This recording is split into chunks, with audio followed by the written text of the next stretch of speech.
1 2 3 4 5 6 7 8 9 10 11 12ครบเด้อพี่น้องเด้อเนาะมีแผนการเนาะมาโบกตัวนี้เนาะส่วนตัวนี้ก็จะประมาณนี้ยังประมาณ3-4 ฝาเนาะ1 2 3 4เพิ่นมาสู่อะไรมาเห็นเราทีลงเลยว่าไปได้ปูนเจ้ามาเลยปูนไทยเอามาปูนโบจิตคือออกแล้วปูนองเถื่อทองทั้งเธอแม่เป็นเบิ่งอยู่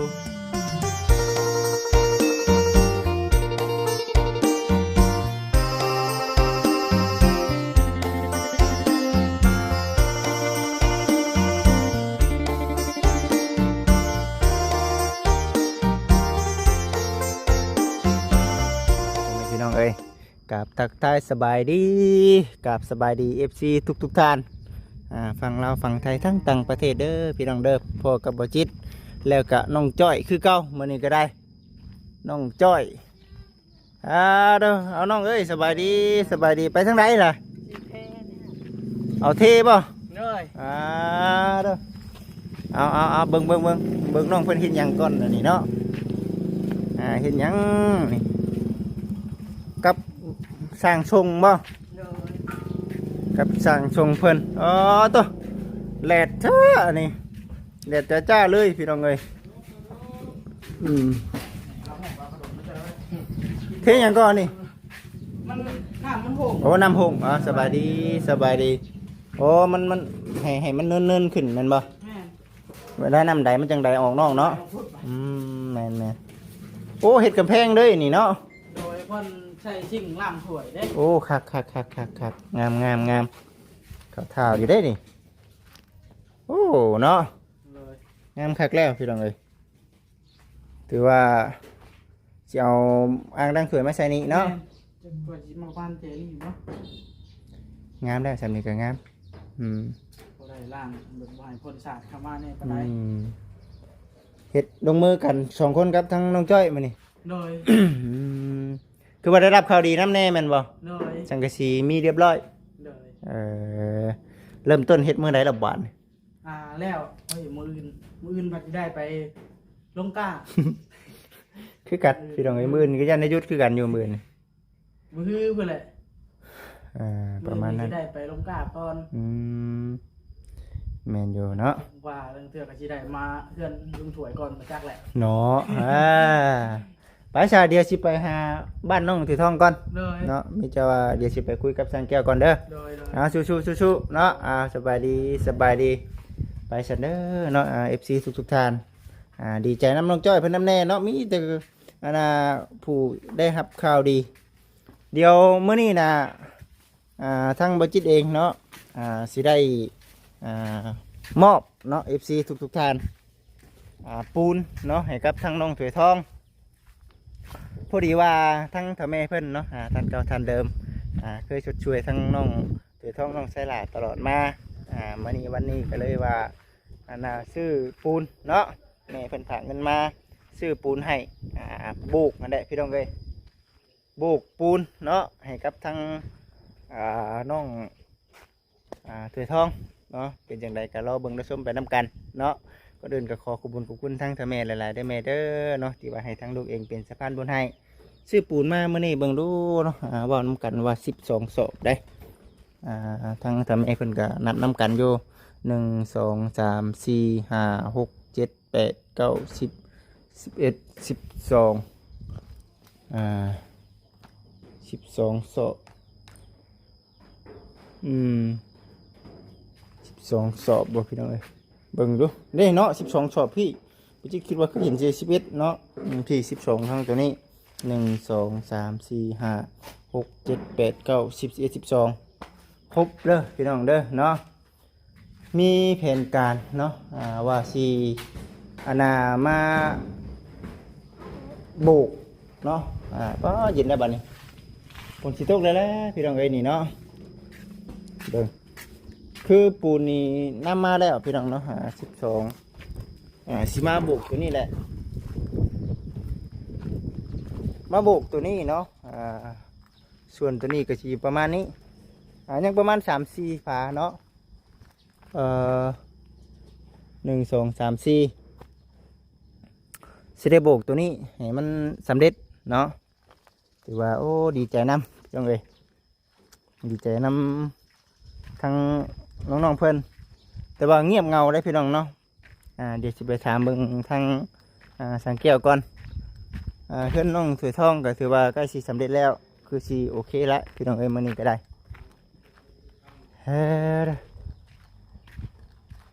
มาอยู่ที่บ้านน้องไซละบ้านนี้ก็ได้ฮ้อนหลายเอ้ากินข้าวบ่กิน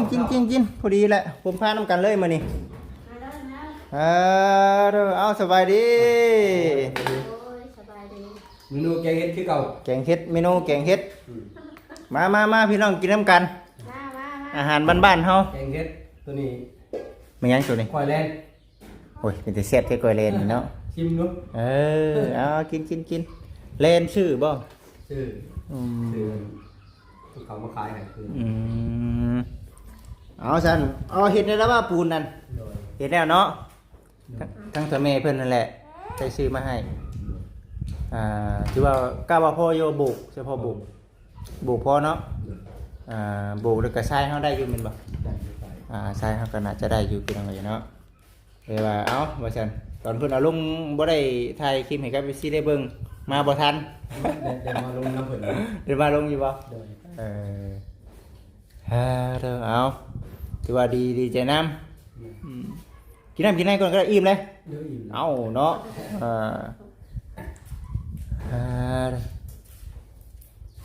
น้องใช่ล่ะไปทำงานดิข้างานเนาะยังบ่มาน้องถือทองเป็นยังบ่แล้วแม่นบ่แล้วเลยดิไปไทยฮุดบ่โอ้แต่หูปีเนาะไทยแต่หูปีได้พี่น้องเอ้ยเนาะโอ้ยินในใครในได้มีเฮงในบ้านนี่เอาหน้าหวานเด้เป็นหน้าหวานบ่ที่หวานเนาะคือกันมื้อนี่สิได้หยุดได้มื้อนี่หยุดงานไปหวานเข่าก่อนหวานเข่าปลาไว้จังงานเวลามาเฮ็ดหน้าที่เฮานี่แหละเดี๋ยวพากันมานั่งสิได้นี่พี่น้องเอ้ย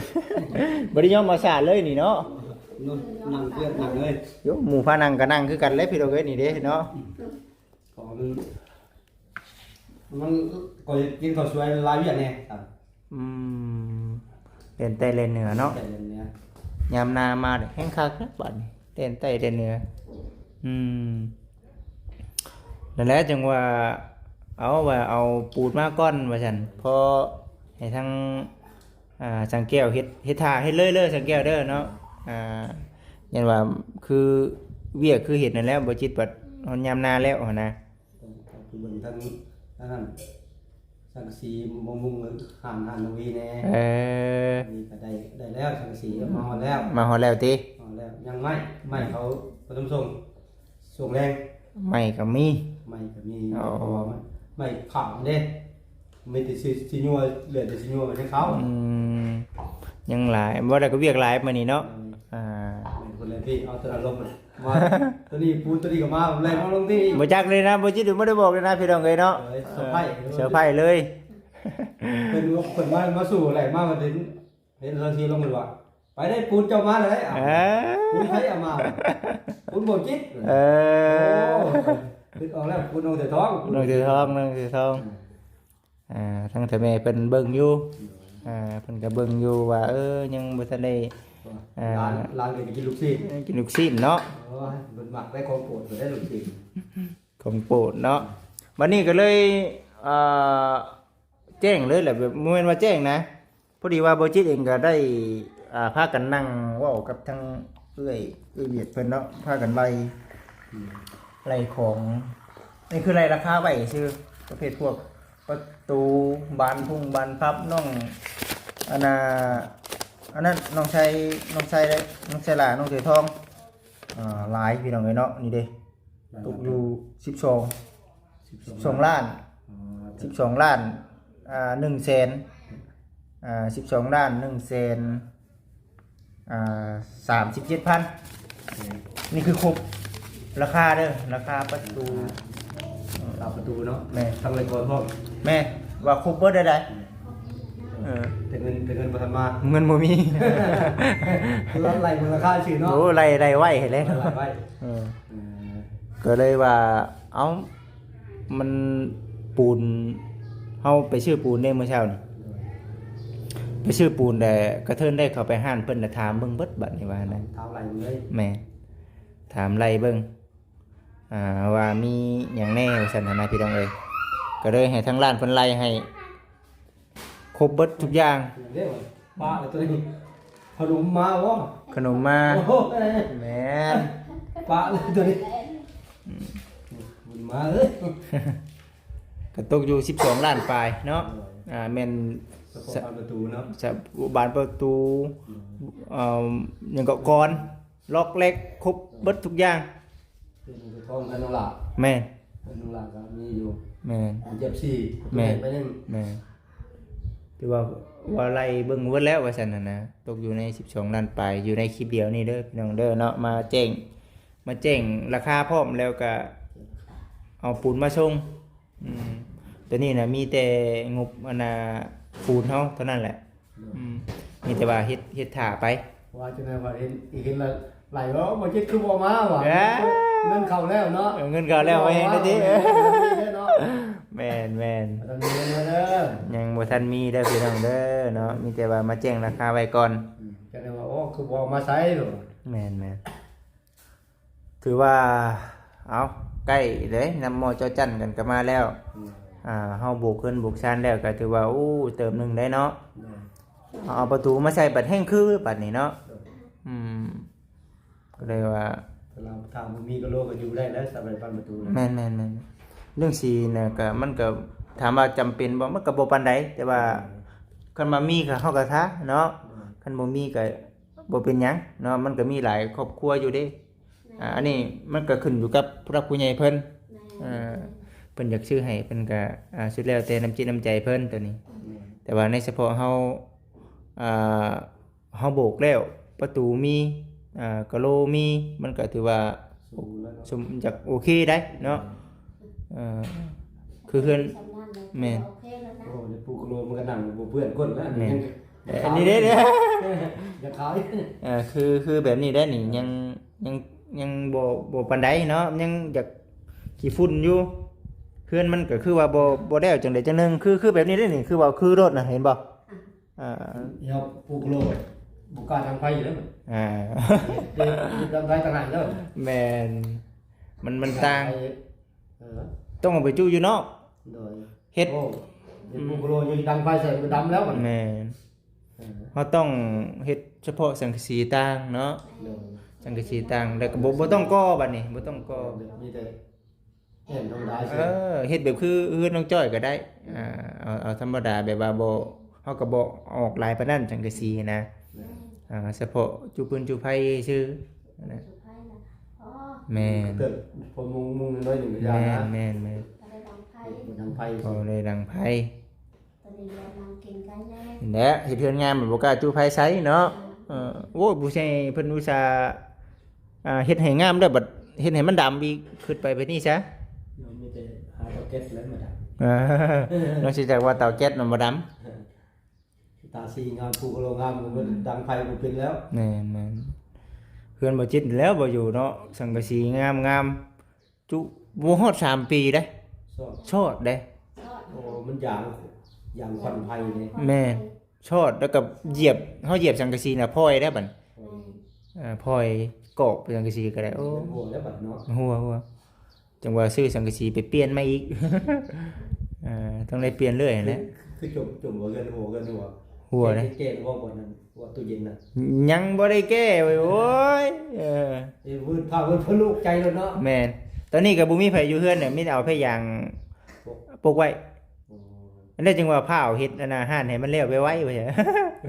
แต่ก็มันบ่แล้วคือเก่ามันบ่มีเงินปล่อยคนไปแล้ว แม่มันยากนำตัวนี้เนาะ คันมีตัวนี้แล้วไปผู้หูโลก แม่นอยู่ได้เห็นบ่แสนบ่ขออนุญาตนำเพิ่นบัดผู้รักผู้ใหญ่เพิ่นจดช่วยเนาะแบบว่า บ่เกินเดือนปลายเนาะเดือนหนึงก็สำเร็จทำเป็นเปอร์เซ็นต์เพิ่นก็คือสิบ่แล้วภายในเดือนเดียวดอกอันนั้นเอิ้นว่าผู้รักผู้ใหญ่เพิ่นมีเงินให้แบบว่าชดช่วยเนาะมันยังก็ขึ้นอยู่กับเงินคือเฮือนน้องสวยทองนี่คันว่ามีเงินนี่ยันแม่นแล้วแต่เหิงแล้วบุนี่เนาะอันนี้ผู้รักผู้ใหญ่เพิ่นชดช่วยจังได้ ใจเป็นอยู่ ถ่ายแต่เพิ่น ใจอยู่เอาก็ยักสวยอยู่สวยโลกแต่ว่าบ่มี บ่มีตึกหยังก็บ่มีอยู่ แม่น ยักส ถ่า วย ย แต่ นะ ผู้ใหญ่เพิ่น บ่แม่นเราถามแต่คนใหญ่ก็สวยอยู่ส ถ่า วย ยแต่ กับ ผู้ รับ ให คนใหญ่ ญ่เฮ็ดได้อยู่ ถ้า เบิ่ อยู่ ง ก็สิ ซื่ ก่อน สวยแฮง ถ่ายตัวใช้ แส แน่ ง เป็นหยังคือว่าซั่นพี่น้องเนาะมีเงินน่ะแต่ว่าคือเฮาเห็นนี่ฮอดยามหน้านี่เฮาฮักไปใส่น้ำมันฮักไปใส่ปุ๋ย มัน ของกินเจ้า เกี่ยม บัดชื่อของกิน เกี่ยมหลายอย่างเลย น้ำมันแพง บีพันธุ์ไทยนี่ก็ได้โทษออกหมดเลยบ่ใส่กันบ่ได้จักอย่างไปเบิ่งเมื่อวานมื้อซื่อเลย แม่น เตรียมใช้นานรถลิ้นจักลิ้นรถปัดย่อยออกเลยบนเลยบริเกตมัน ยังทันได้ไปสอนหลงจะได้เห็นหน้าได้ บนอ่านว่าบรอดนี่มันไทยไปกับบรอดบนลิ้นมันย่อยแล้ว แม่ จักย่อยแล้ว เห็นบ่เพราะว่าหนึงคือเฮามุนไล่เข้าบ่หลาย มีก็ขายข้าวขายน้ำคือทางบ่จิตนะบ่จิตก็ขายข้าวขายน้ำแน่ บัดนี้มองรถใส่นักตัวหนึ่งบ่ได้แต่มันสิได้เปลี่ยนตรงบวย เห็นบ่ เสียไปอีกนั่น แม่นอยู่ โอ้หลายเลย แม่ไปเห็ดหน้ามูจะมากินข้าวหน้าตัวเองหน้าเช้าให้นึง น่าจะให้ โด บ่ค่อยได้เนาะ แม่ ผู้ใดเข้าป่าแล้วไปเฮ็ด ชวนลูกมาหาเฮ็ดพอได้กินข้าว ส่วนคนจะปะหน้า แต่ว่าเฮาหาเงินชื่อก็มันบ่ไหว บ่ไหวเนาะชอกเอาได้เนาะเฮ็ดจังได๋ซะมันเนี่ยใดสิกุมครอบคลุมครัว บางคนมาเห็นหน้าหาซื้อของกินดีกว่าเขาสิได้เงินบัดเขาสิบ่ได้ชื่อได้ดีเลยเขาอึด บ่ดีเฮ็ดให้อึดเนาะเอามีคือข้าวนี่แล้วมีข้าวอยู่ในเฮือนน่ะดีเนาะ บ่มีใช่แต่โอ้ยเฮามีข้าวกินยังว่าใครแน่ บางทีก็ทันหันขึ้นมาบัดเอาซะจักชอบ1 2ชอบบัดแก้ไปเนาะ แม่ ส่วนอดีตหวังเขาน้องหลังเนาะเนาะ บ่ได้มีข้าว นะ บ่ได้มีข้าว หาเขากุ้งกิน โอ้ ไปยืมกินเขาดอกเห็นหน้ามันไปใส่เขาดอก ใช่หมดแล้วก็ยืมกินข้าวเก่า โอ้ ยืมมา10ปิด10ถังเพิ่นออก15เนาะ10ถังเพิ่นออก หลากับเผือทองใหญ่แล้ว สมมุติว่า เม็ดข้าว 100โลของ150โลเลยนะ โอ้ เอายืมมาดัง100โลสมมุติปัดกิน150โลได้ใส่ มันแพงหลายแล้วมาปีหนึ่งขึ้นได้เนาะสู่ชนหาเงินซื้อเขาบ่ยืมกินเหมือนเลิศวิทย์เขาดอกเลยทางใครแน่เขากิน ใครแน่พอได้มื้อตาได้ บ่ได้กิน ผู้รักผู้ใหญ่ผู้ชอยเขามา คนรักคนใหญ่แน่ ใครแน่เดี๋ยวนี้ อืม ตะกี้นะโอ้ยตื่นเช้ามาแล้วไปแล้วก็เราเอาแขนคนไหนไปหาเราหาใครมักคอข่าวมาเตือนข่าว ไปน้องลาเขาใหญ่เนี่ยเราก็ได้ช่วยกันหาเงิน หาเงิน จะสวยมากหลากับถวยทองฉันตายแล้ว บ่มีข้าวกินเนาะ แม่ อืม ช่วงนี้แหละดึงไปเห็นงานน้ำพอ ช่วงเดือนทงยังลำบากอยู่นะ ยังลำบากอยู่เนาะ วันลำบากหลายแต่เดี๋ยวย้อนรับผู้ใหญ่เข้ามาช่วยกันหลาย อืม ไปพาตัดแม่เด้ตอนนั้นจนมดไปจางงัวจนมดยังจนมดแบบ ลำบากและส่วนเดือนทงแนวเพื่อนโมเพื่อนเรื่องกันยังยืมเอาเครื่องมาเห็ด อืม เดือนหลังตัวทางเนี่ย ขนาดยืมแน่เนาะ ยืมไหน มีแต่ดาวมด อย่างวัดดาวทุกอย่างเลย เออ เอาแม่คนตกเลยเนาะขนาดผมมีชุดบอลนอน ผมตัดสินใจยืม ตั้ง กู้ จิ ยื ต ม ใจกู้ยืมเพิ่นติ๊กนี่ติ๊กชีเพิ่นแล้วดึงลูกมาหาเห็ดงา อื น ม มาพร ทางกับวิทย์ไป นี่ไปแล้วเนาะขั้นตอนหนึง ไปแล้วตรงนั้น ฮ่าเนาะเฮ็ดจังได๋ซะก็สู้ๆพุ่นแหละเนาะมันอันนั้นได้เด้มันมาฮอดจุดนี้แล้วเนาะนี่ก็ถือว่าบุญวาสนามีเด้นี่ผู้รักผู้ใหญ่เพิ่นจะช่วยเฮ็ดเฮือนดิซ่านให้นี่ คนกระชอยคือกันตรง อืม โคโลผมก็ซื้อซอย อ๋อ แม่ เนี่ยน้องลา แม่หันน้องลาชื่อปูนให้ ดีแล้วเนาะ ซอย อืม แก้มคนไปซื้อให้ อืม ซื้อ หลาย เต่าเก็ดก็ซื้อให้เนาะ แม่ไม่ต้อง ซื้ เป็ อน ซื้อให้น้องหลานสมมุติว่าน้องหลานเอามาคือเด็ดน้องได้บัด อ้า น้องหลานเอามาใช้อยู่คือเด็ดน้องแล้วบัดบอกว่าบ่กล้าเอามาแล้วบัดเดือนน้อง แม่นอยู่ได้เนาะ ให้น้องแล้วบัดน้องสาวบ่เดียวบัด น้องอยู่พุ่นวันนี้ติเอ้ยเนาะเอาซั่นเนาะมีแต่สิ่งนั้นแหละทุกสิ่งทุกอย่างดีใจนํเนาะบางสิ่งบางอย่างมันแนวใดบ่คักบ่แน่ก็อย่ามันผ่านไปแล้วปล่อยวางมันไปสู่กับปัจจุบันคือว่าแหละผู้ใดซะเนาะมีแต่ว่าโบกมื้อใดเป็นจังใดก็จังว่ากันอีกเทื่อ มื้ออื่นบ่ มื้ออื่นบ่มื้ออื่นดุยต่อ สั่งตามกันยังบ่ได้บอกเพิ่น เขารออยู่เขาสิมาเฮ็ด ตอนแรกสิเขาบอก ปู เพิ่ น น เฮาแรงสิเขาไปบอกให้เขา จัดการเลยหางบืนสิบ่ได้มาสิได้ไปหว่านข้าวหว่านข้าวป้าไว้เลยแหละลำบ่ได้แล้วมันคนบ่หลาย ว่าบ่ขาด แม่นมันบ่ค่ะ มาแล้วบ่เป็นหยัง แม่นมันแล้วบ่เป็นหยังใครกลัวมันบ่แล้วได้ เอ้ย ใครได้เฮามาอัปเดตว่าแล้วเด้อพี่น้องเด้อกับใหญ่เพิ่นยังว่าดีใจนํมันนะใหญ่เพิ่นจังได้เห็น เมื่อยคิดว่าเราถามต่อนำให้น้องจ้อย ตามนำน้องจ้อยเฮ็ดสิตั้งสิ่งล้างจานเลยแรกก็สิออกไปซื้อเอาไม้โคงมันห่านของน้องวี เวียกแดนใต้แดนเหนือเนาะบุกนั่นแหละสู้ๆเนาะ ไปสันเดียวสิได้จบคลิปก่อนมีแต่ว่าให้ทางสังเกตว่านำทางผู้รักผู้ใหญ่เพิ่นเด้อเนาะเพิ่นจะช่วยนี่แหละนี่ปูนนี่แหละมื้อนี้เนาะเขาบอกเข้าใจละลายแต่แม่ซื้อปูนนั้นเฮ็ดสวยเฮือนน้องแต่ทองพอให้แม่อยู่ดีมีให้ความเจ็บไปได้ความขันหัวมีปรารถนาสิได้ขอให้ได้ดังความมุ่งมั่นปรารถนาไปทางใดก็พามาได้บุญของให้มีแต่เงินแต่ทองหลั่งไหลเข้าสู่หาสู่แม่ได้ซะ สาธุเอาอยู่ดีมีแห้งอยู่ดีมีแห้งไปสันเด้อมาสบายดีไปสันพี่น้องเลยอึ๊บสิได้ขอตัวจบคลิปก่อนพี่น้องอันนี้เด้บนเฮือนครัวเพิ่นเนาะ